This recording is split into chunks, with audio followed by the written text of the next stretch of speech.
আসসালামু আলাইকুম ওরহমতুল্লাহি ওয়াবারাকাতুহু। মুসলিম শরীফের ৭৯ নম্বর হাদিসের মধ্যে আসছে, আন আব্দুল্লাহ ইবনে উমর রাদিয়াল্লাহু তাআলা আনহুমা আন রাসূলিল্লাহি সাল্লাল্লাহু আলাইহি ওয়াসাল্লাম আন্নাহু قال يا معشر النساء تصدقن وأكثرن الاستغفار فإني رأيتكن أكثر أهل النار।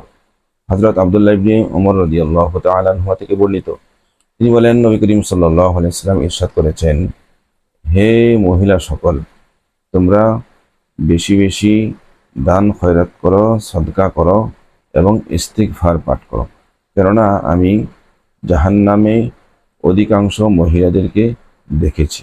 নাউযুবিল্লাহ। এজন্যই আসুন, মা বোন যারা আছে, মহিলা যারা আছে, আমরা তাদেরকে বেশি বেশি সদকা এবং ইস্তিগফার করার জন্য তাদেরকে বলি।